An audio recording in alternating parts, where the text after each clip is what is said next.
Hi, I'm Colin Charvis, former professional rugby player. I captained my country, Wales.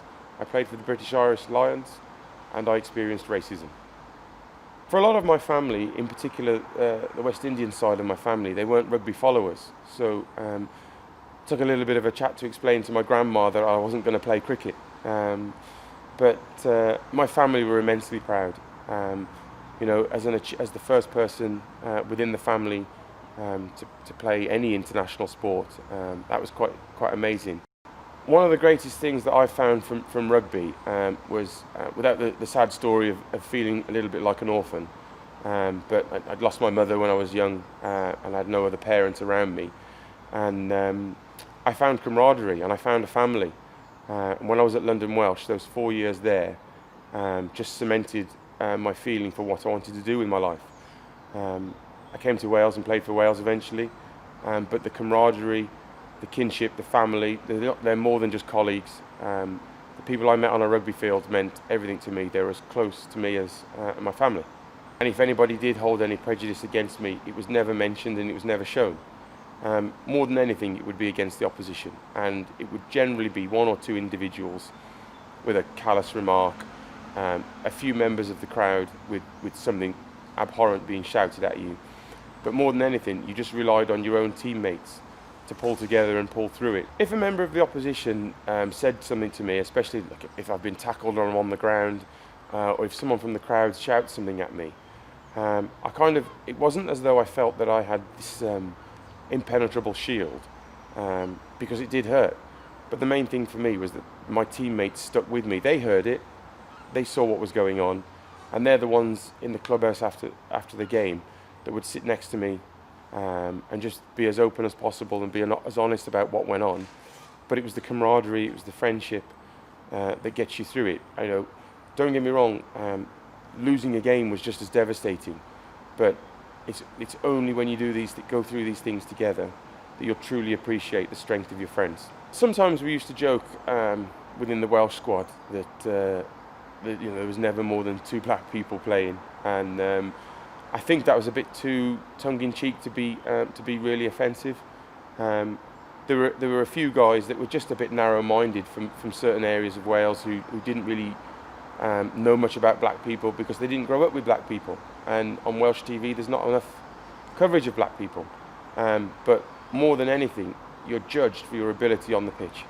So I felt that being in a minority didn't mean anything to the team. All that they were worried about, all that they were concerned about, is that I would step up every Monday morning with my boots clean and go training, and that come Friday night or Saturday afternoon, I put on my kit like everyone put on the same kit and play as best as I could for our team. Being asked whether I'd captain Wales was a really odd one for me, because it was something straight out of the blue. It wasn't something I'd ever thought about, and that wasn't because of my colour, that was because of my accent. Obviously living in Wales with a very English accent, the media had picked up on that quite a few years prior, and I had a little bit of grief for it. But a Kiwi coach selected me to be captain of Wales, and the greatest thing about it was the reception from the players. That to a man, it was a handshake, a hug, a pat on the back, whatever it be. And when you get that feeling that the team will follow you, the team will be part of what we're trying to create with you at the helm, you realise then that this goes beyond, sport goes beyond your colour within your team. I hadn't been captain for very long when I met Mr. Mandela, and I think I was still a bit overwhelmed by being captain. But obviously meeting him was an amazing experience. We only chatted for a couple of minutes, and then I had the privilege of introducing Mr. Mandela to the rest of the team.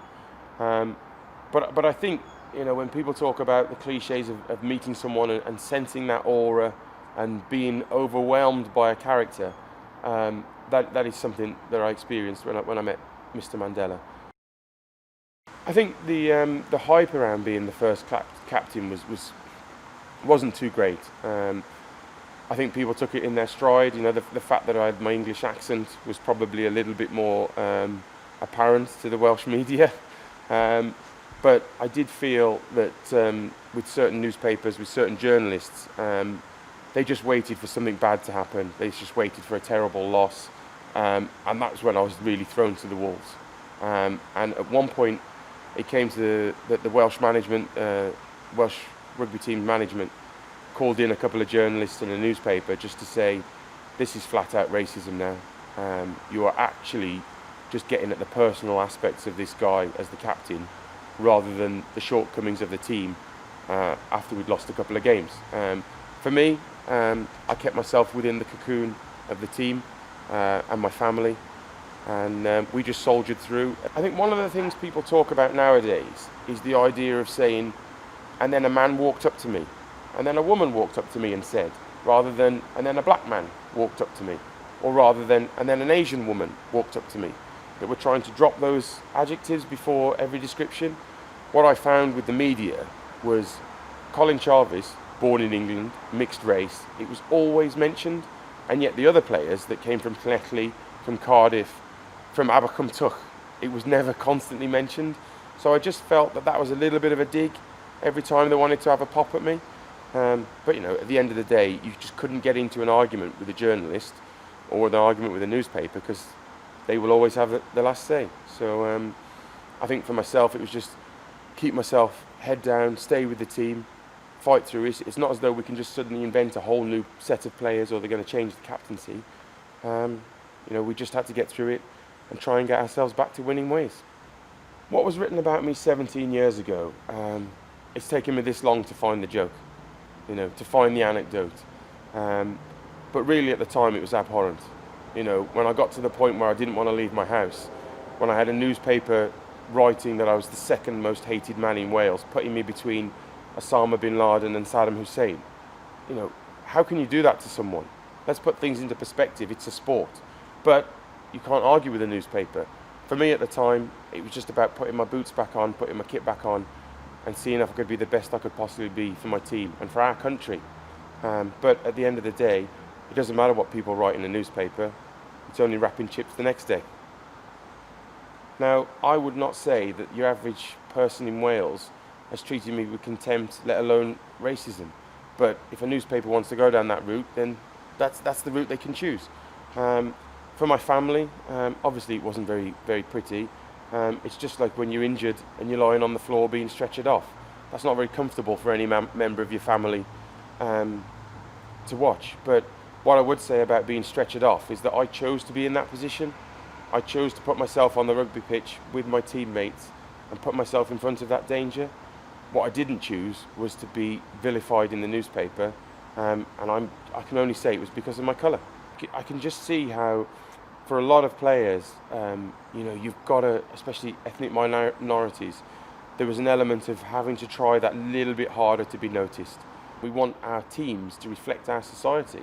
You know, we represent Wales, or we represent Swansea, or whoever it may be. So I just think that the issues, like from the terraces in rugby, is that generally rugby supporters, if they hear someone chanting something that's racist, they are not tolerant. They will stop that person, and that doesn't matter whether it's just blatantly offensive or it is racist. The conversation should be about the best way for evil to thrive is for a good man to do nothing. So I think the best thing is that we don't tolerate it. That if we encounter racism around us, don't just ignore it. You know, put your foot down and say, I don't want to tolerate that. I don't see why anybody else should. I'm on the WRU Council, and there's a huge directive there to be in a more inclusive sport. Male, female, disability, ethnic minorities, the different parts of our society. I think that the key is that we accept that rugby is an inclusive environment, and if you want to question that, join a rugby club. Go and find out for yourselves. You know, I can't push people from ethnic minorities to play rugby, but what I would say is if you're finding difficulties, if you feel it's racist when you're there, come and find me within the Welsh Rugby Union. I'll come with you. I'll go and see what's wrong within that rugby club, if it's a problem with their culture or not. Because believe you me, it's not within the Welsh Rugby Union's mandate to have racism within our sport.